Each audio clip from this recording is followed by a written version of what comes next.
የኢትዮጵያ ቁልፍ መሰረተ ልማቶች ማለትም እንደ ቴሌኮም፣ የባንክ ስርዓቶችና እንደ ታላቁ የህዳሴ ግድብ ያሉት ምን ያህል የሳይበር ጥቃት እየደረሰባቸው እንደሆነ በቁጥር ታውቃላችሁ?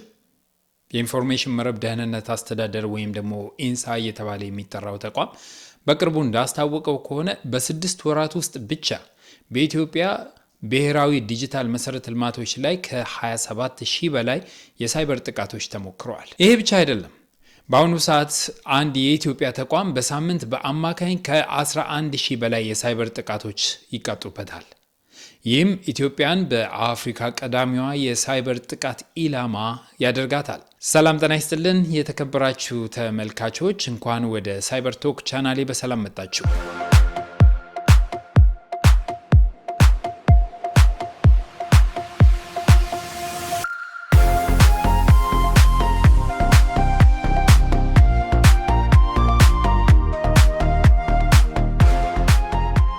ይህን አስደንጋጭ አሃዝ ስንመለከት ባለፈው ሳምንት የኢትዮጵያ ሚኒስትሮች ምክር ቤት የቁልፍ መሰረተ ልማቶች የሳይበር ደህንነት ረቂቅ አዋጅን አጽድቆ ወደ ፓርላማ ማምራቱ ለምን እጅጉን አስፈላጊ ጉዳይ እንደሆነ እንገነዘባለን። የዚህ ሕግ መኖር ፋይዳው ምንድነው ብለን እንጠይቅ ይሆናል። አንደኛ፣ ለመንግስት የሀገርን ሉዓላዊነትና የሕዝብን ደህንነት ከዲጂታል ወረራ ለመጠበቅ ይረዳል።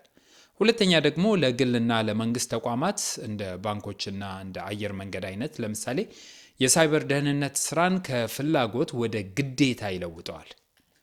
ተቋማት በጋራ እንዲሰሩ ፈጣን የመረጃ ልውውጥ ወይም ደግሞ ትሬት ኢንተሊጀንስ ሼሪንግ የሚባለውን እንዲያደርጉና ወጥ የሆነ የደህንነት ስታንዳርድ እንዲኖራቸውም ህጋዊ ማዕቀፍ ይፈጥራል ህጉ።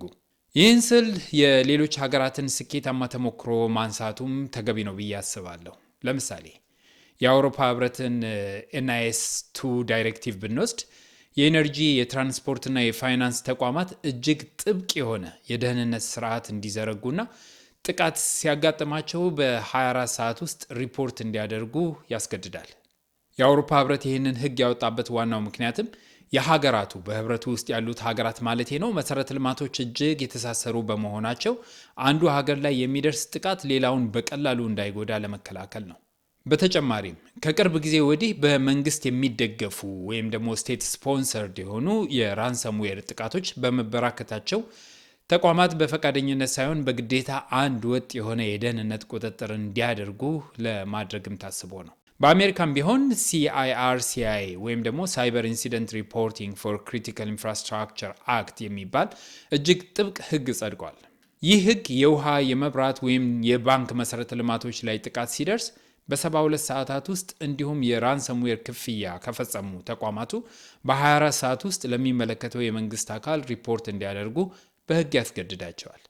የተበታተነውን የአሰራር ስርዓት ወደ አንድ ጠንካራ ብሔራዊ መከላከያም ቀይሮታል። ወደ አፍሪካም ስንመጣ ኢትዮጵያ ብቸኛው ሀገር አይደለችም እንደዚህ አይነት ህግ በማርቀቅ። ለምሳሌ ደቡብ አፍሪካ ሳይበር ክራይምስ አክት የተሰኘ ጠንካራ ህግ አላት። ቴሌኮሞች ጥቃት ሲያጋጥማቸው በ72 ሰዓታት ውስጥ ሪፖርት እንዲያደርጉ ያስገድዳል የደቡብ አፍሪካው ህግ። ኬንያ የኮምፒውተር ሚስዩዝ እና ሳይበር ክራይም አክትን ስትተገብር ሩዋንዳና ናይጄሪያን በተመሳሳይ የራሳቸውን ወሳኝ መሰረተ ልማቶች የሚጠብቁበትን የሳይበር ህግጋት አጽድቀው ወደ ስራ ገብተዋል። ስለዚህ ኢትዮጵያም ይህንን ረቂቅ አዋጅ ወደ ተወካዮች ምክር ቤት መላኳ የቅንጦት ሳይሆን የህልውና ጉዳይ እንደሆነ በቀላሉ መረዳት ይቻላል ማለት ነው። ህጉ ሲኖር ተጠያቂነትም አብሮ ይመጣል።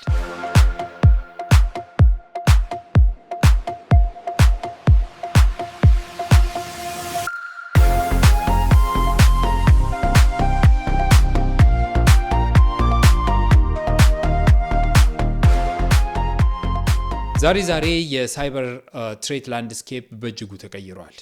አጥቂዎች የኤአይ ቴክኖሎጂን በእጅጉ በመጠቀም ሲስተሞችን የሚያታልል ማልዌር በቀላሉ መፈብረክ ወይም ደግሞ መስራት እየቻሉ ነው የሚገኙት። በተጨማሪም ደግሞ የኤአይ ቴክኖሎጂዎችን በመጠቀም በተለይም ደግሞ ዲፕ ፌክ በመጠቀም ሐሰተኛ መረጃዎችን ከማሰራጨትም በተጨማሪ ኢምፐርሶኔሽን የሚባለውን የአታክ አይነት ወይም ደግሞ የጥቃት አይነት በሰፊው እየተገበሩ እንደሆነ ይታወቃል። ስለዚህ ኢትዮጵያም ዘመኑን የዋጀ ከጊዜው ጋር የሚራመድ ዘመናዊ የመከላከያ ሜካኒዝም ልታበጅ ይገባታል። ከመከላከያው በተጨማሪ ደግሞ እነዛን የመከላከያ ሂደቶችም ደግሞ በዘመናዊ አዋጆችና ሕጎች ልትደግፋቸው ይገባል ማለት ነው። ረቂቅ ሕጉ ወደ ፓርላማው ተልኳል። ስለዚህ በሚቀጥሉት ጊዜያቶች ፓርላማው ተወያይቶበት ደግሞ ይህንን ሕግ ያጸድቀዋል ተብሎ ነው የሚታሰበው።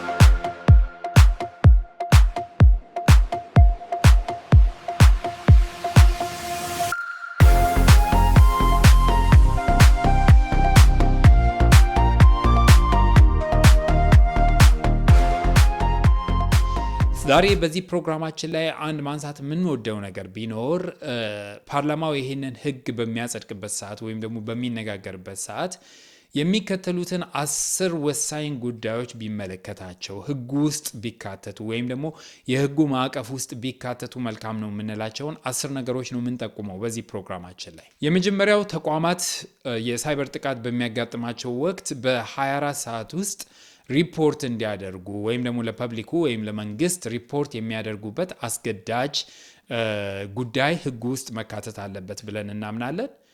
በተጨማሪም ሕጉ የዜሮ እምነት ማዕቀፍ ወይም ደግሞ ዜሮ ትረስት አርኪቴክቸር የሚባለውን ሰውንም ሆነ ሲስተም ወይም ዲቫይስ ሳያረጋግጥ ወደ ሲስተም እንዳይገባ፣ ኔቨር ትረስት ኦልዌይስ ቬሪፋይ የሚባለውን ፕሪንሲፕል አፕላይ እንዲያደርግ አስገዳጅ መሆን አለበት ብለን እናምናለን። ሶስተኛው የአቅርቦት ሰንሰለት ወይም ደግሞ ሰፕላይ ቼን ሪስክ የምንለውን ከውጭ የሚገዙትን ሶፍትዌሮች እና ሃርድዌሮች ላይ ጥብቅ ቁጥጥር የሚያደርግ ሕግ መሆን አለበት ወይም ደግሞ ይህንን አንቀጽ ማካተት አለበት ብለን እናምናለን። ሌላኛው ቀጣይነት ያለው ኦዲት ወይም ደግሞ ኮንቲኒየስ ኦዲቲንግ ተቋማት ዓለም አቀፍ የደህንነት ፍተሻዎችን በየጊዜው እንዲያሳልፉ የሚያስገድድ ሕግ መሆን አለበት ብለን እናምናለን።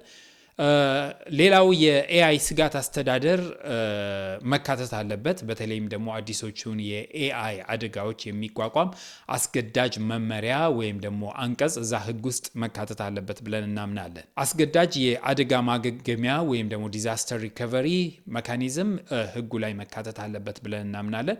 ሲስተም ቢመታ እንኳን አገልግሎት በፍጥነት የሚቀጥልበት ወይም ደግሞ ሲስተሙ ራሱ ሬዚሊየንት የሚሆንበት እቅድ መካተት አለበት። ተቋማት ይህንን ሊሰሩበት ስለሚገባ አስገዳጅ ሆኖ መቅረብ አለበት በሕጉ ውስጥ ብለን እናምናለን።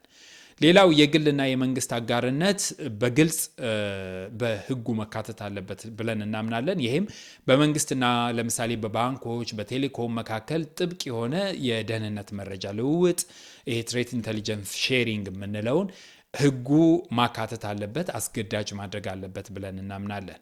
ሌላኛው መልቲፋክተር ኦተንቲኬሽን በሁሉም የመንግስትም ወይም ደግሞ የህዝብ ተቋማትም እንደ ግዴታ ሆኖ መካተት አለበት ብለን እናምናለን። ይሄ የባለብዙ ደረጃ ማንነት ማረጋገጫ የሚባሉ በተለይም ደግሞ ለወሳኝ ሲስተሞች የይለፍ ቃል ፓስወርድ ብቻ መጠቀም በቂ እንዳይሆን ማድረግ አስፈላጊ ነው። መልቲፋክተር ኦተንቲኬሽን አፕላይ መደረግ አለበት ብለን እናምናለን።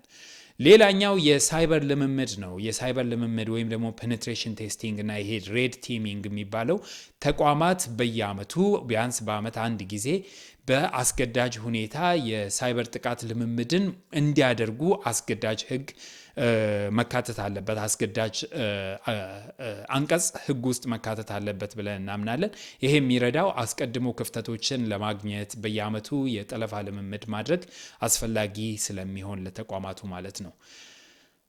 ሌላው የመረጃ ሉዓላዊነት ነው። ይሄ የመጨረሻው ሪኮመንዴሽናችን ነው። ወይም ደግሞ ዳታ ሶቨርኒቲ የሚባለውን የሀገሪቱን ወሳኝ መረጃዎች ከሀገር ውጭ ባሉ ሰርቨሮች ላይ ወይም ደግሞ እንደ ክላውድ ሲስተሞች ላይ እንዳይቀመጡ መከላከልን ታሳቢ አድርጎ ይህንን የሚደነግግ ሕግ መሆን አለበት ብለን እናምናለን። ሕጉ ውስጥ ይህ አንቀጽ ቢኖር የተሻለ ነው ብለን እናምናለን።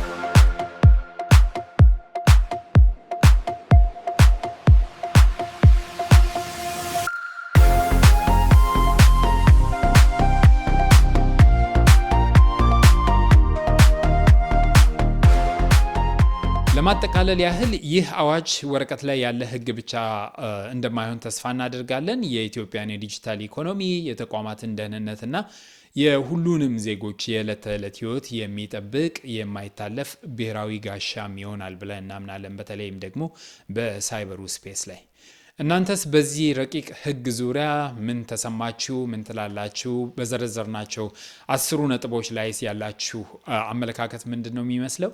በኮሜንት ላይ አጋሩን። ቪዲዮ ጠቃሚ ነው ብላችሁ ካሰባችሁ ደግሞ ላይክ አድርጉ፣ ሼር አድርጉ፣ ቻናላችንን ሰብስክራይብ አድርጉ። በቀጣይ ቪዲዮ እስከምንገናኝ ድረስ ለዛሬ ይበቃናል። መልካም ጊዜ